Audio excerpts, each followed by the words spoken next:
In-camera cropping is a handy facility to further your reach by increasing the effective focal length without your images getting tagged as cropped. In this video, you will learn 3 instances where you can use this facility during wildlife safari in an effective and productive way.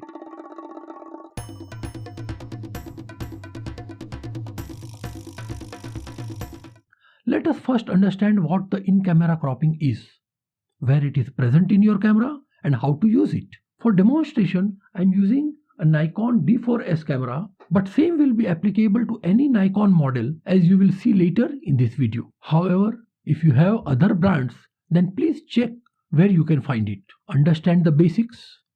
Functioning remains same across models and brands. Press the menu button and go to the shooting menu. Then scroll down and you will find something called image area. Enter that menu and it will ask you to choose image area. Upon entering, you will get different options. Since this is a full frame body, the first option is obviously the native image size, and that is full frame. The second option you see here is 1.2x crop.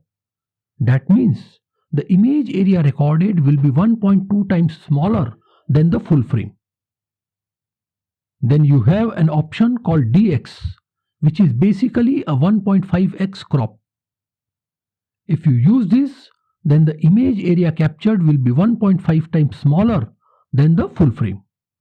Since most APS size sensor use this crop factor, it is called DX crop. Then beneath that, you have the facility to crop by changing the aspect ratio to 5:4. Now remember that these options are for D4S camera. Options in your camera model and brand can differ. For handy use, you can assign camera's FN button to use this functionality, so that each time you need not enter the camera's menu to set it. To assign this function, go to the custom settings menu, scroll down to controls, select assign FN button, enter it, and you get 2 options which says press and press plus command dials. Go to this second option, press plus command dials.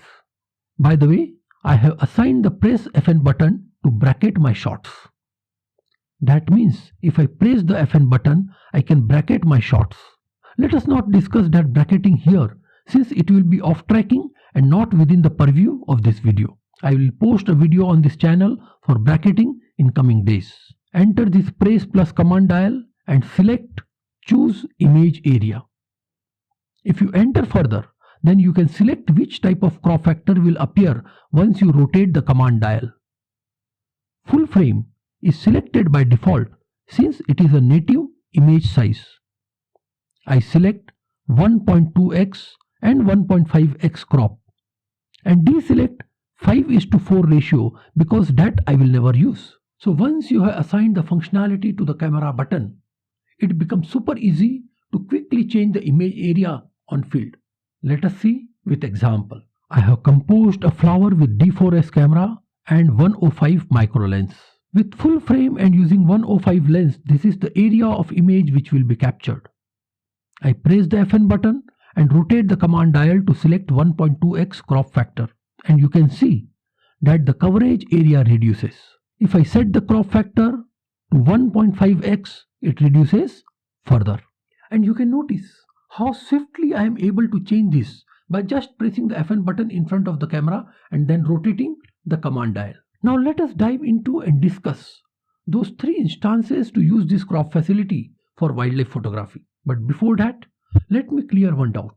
In-camera cropping will only crop the image, and the resultant image will not have any property of increased focal length. That means the properties like depth of field and perspective, often associated with focal length, will not be affected. You can always crop the images in post-processing rather than using this facility, giving you the same result.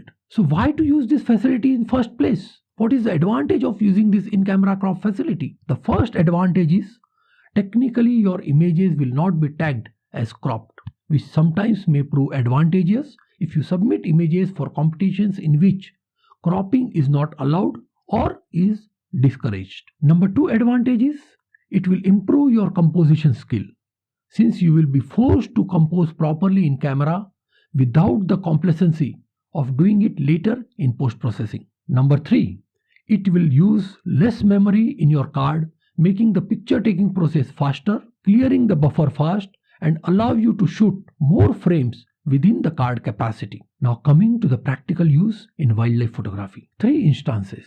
The first is obvious. Since it is increasing your reach, you would obviously want to use this facility in those cases where the subject is far away and focal length of your lens is not sufficient enough to fill the frame. For example, in this case of bat-eared fox, I used 1.3x inbuilt crop facility of Nikon D500 camera. Check this EXIF information and you can notice that the effective focal length is 1100 millimeters. With 400 millimeter lens, how come the focal length become 1100? The mathematics is like this.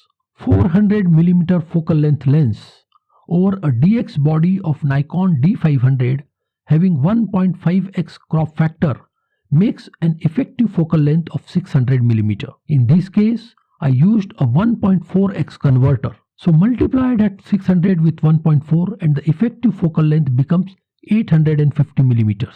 Then I used a 1.3x inbuilt crop factor of Nikon D500 camera. So multiply this 850 with 1.3 and you get approximately 1100 millimeters of focal length. The second instance is where the subject is close to you, but you want a very tight shot, as in this case of a leopard image. You can appreciate here that like previous example, the effective focal length is 1100 millimeter and the calculation to arrive is same as previous. Third instance is where you have a subject at a distance where you can neither include its full body nor compose it to avoid that accidental omission look because you are stuck with a fixed focal length lens. Here the entire animal is not covered, its tail and part of front limb is been cut. Now this looks awkward and would be labeled accidental omission. With a fixed lens and restriction imposed by the nature of wildlife safari, there was no way I could frame the whole tiger. So I decided to frame such that the final composition do not have that accidental omission tag. Instead, it should look like a deliberate attempt. And to execute this, I used a crop factor of 1.3x, which is inbuilt feature of D500. By doing so, the accidental omission is overtaken by a crafted framing. Check the EXIF. The effective focal length is 800 millimeter, which is 400 into 1.5 into 1.3, which is 780, which is rounded off to 800. In this case, I was not using a teleconverter. And now the bonus tip. You can use this function in the same way for video recording as well. Sounds interesting? Try and explore this handy facility next time you are on a safari. If you like this video, give it a thumbs up and consider subscribing for more such tips, tricks on wildlife photography. Thank you and keep exploring.